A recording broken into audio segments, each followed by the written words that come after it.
আজকে আমি আবার একটি নাস্তা রেসিপি নিয়ে চলে এলাম। দেখুন এখানে নিয়েছি আমি আটা। তো এখানে নিয়েছি আমি এক বাটি আটা, প্রায় 100 গ্রাম মতো, আর দিয়ে দিলাম সামান্য লবণ।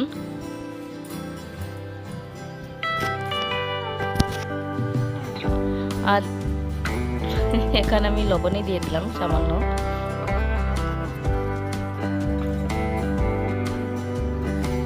আর দিয়ে দিলাম জোয়ান। তো দেখুন আমি হাতের মধ্যে এরকম ভাবে করে একটু গুঁড়া করে জোয়ানটাকে দিয়ে দিলাম। জোয়ান দিলে খাবার সময় একটু টেস্ট বাড়ে। আর এবার আমি এটা ভালো করে একটা ডো দিয়ে নেব, একটু একটু জল দিয়ে, কারণ একটু একটু জল দিয়ে দেবো, আমি সামান্য আটা নিয়েছি তার জন্য। তো দেখুন আমার একটা ডো তৈরি হয়ে গেছে। আর ওখানে আমি চুলার মধ্যে কড়াই বসিয়ে দিয়েছিলাম, আর আমার কড়াইটাও বেশ গরম হয়ে গেছে। আর এখানে দিয়ে দিলাম আমি সাদা তেল। তো আপনারা চাইলে সরষের তেলও দিতে পারেন। তো আর এখানে দিয়ে দিলাম আমি একটা ছোটো পেঁয়াজ কুচানো, আর দিয়ে দিলাম 2-3টা কাঁচামরিচ। তো কাঁচামরিচটা লাল হয়ে গিয়েছিল, তার জন্য লাল দেখাচ্ছে। এই গরমের মধ্যে যে কোনো জিনিস আনলে এনে রাখলে সহজেই লাল হয়ে যায়। তো এখানে দিয়ে দিলাম আমি 1 চামচ মরিচ গুঁড়া, আর দিয়ে দিলাম সামান্য একটু জিরা গুঁড়া, আর দিয়ে দিলাম সামান্য হলুদ গুঁড়া, একদম একটু একটু, আর দিয়ে দিলাম সামান্য ধনিয়া গুঁড়া।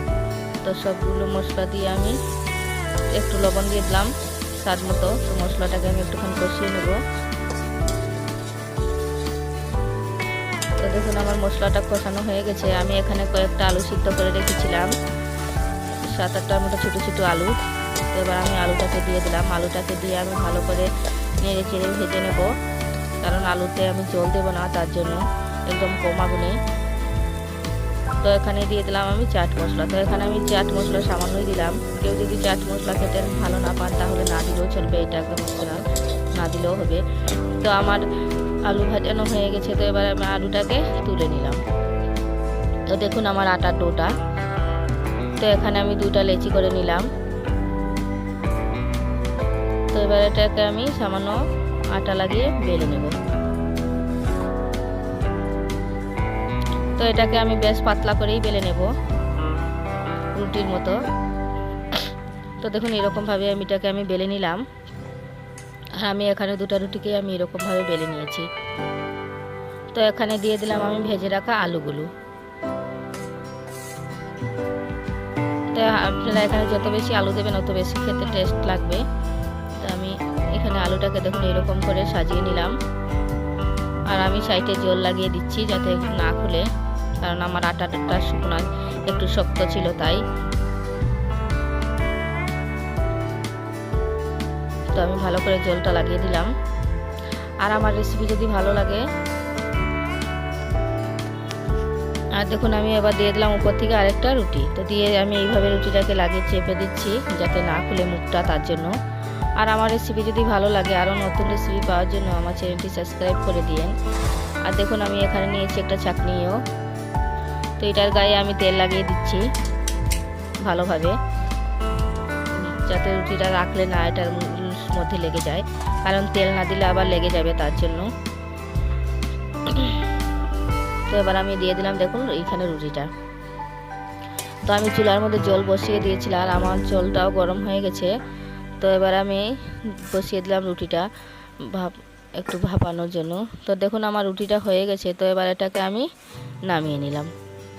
তো এটাকে আমি ঠান্ডা করে নেব একটুখান। আর যে যেখান থেকেই দেখছেন আর আমার চ্যানেলটি একটি লাইক দিয়ে দেবেন, আর কমেন্ট করে জানাবেন আমার রেসিপি কেমন হয়েছে। তো দেখুন এখানে আমি 2 চামচ নিয়েছি আটা,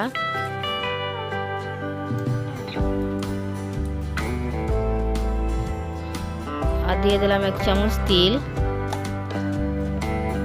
আর সাদা তিল আর কালো তিল, আর সামান্য দিয়ে দিলাম লবণ, আর দিয়ে দিলাম 1 চামচ সরষের তেল। সরষের তেল না, সরি, সাদা তেল। তো দিয়ে আমি এটাকে, আর এখানে দিয়ে দিলাম সামান্য মরিচ গুঁড়ো। তো দিয়ে এটাকে আমি একটা বেশ একটা ঘন ব্যাটার তৈরি করে নেব। তো দেখুন ব্যাটারটা একদম পাতলা হলেও চলবে না, একটু ঘনই থাকতে হবে। তো এবার আমি রুটিটাকে ঠান্ডা করে নিয়েছিলাম, আর এবার আমি রুটিটাকে কেটে নেব। দেখুন আর রুটিটা কত সুন্দর শক্ত হয়ে গেছে দেখুন। তো এরকম সাইজ করে দেখুন আমি কেটে নেব রুটিটাকে।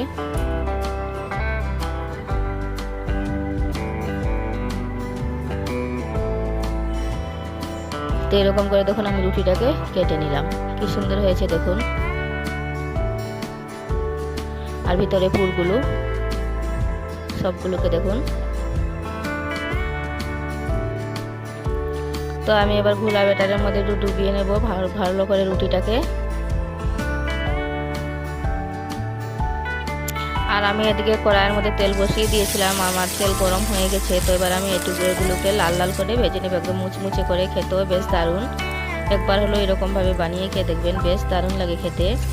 তো আমি এখন একসাথে বেশি ভাজা যাবে না, কারণ আমার কড়াইটা একটু ছোটো, তার জন্য। তো দেখুন আমার এগুলো সবগুলো ভাজা হয়ে গেছে। তো আমি এগুলোকে উলট পালট করে লাল লাল করে ভেজে নেব।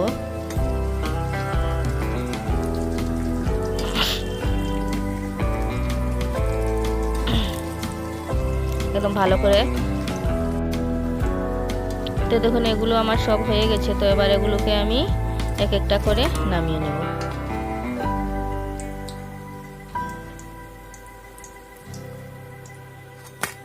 তো এগুলোকে আমি নামিয়ে নিলাম দেখুন। আর আমার রেসিপি দেখার জন্য আমি সবাইকে অনেক অনেক ধন্যবাদ জানাই।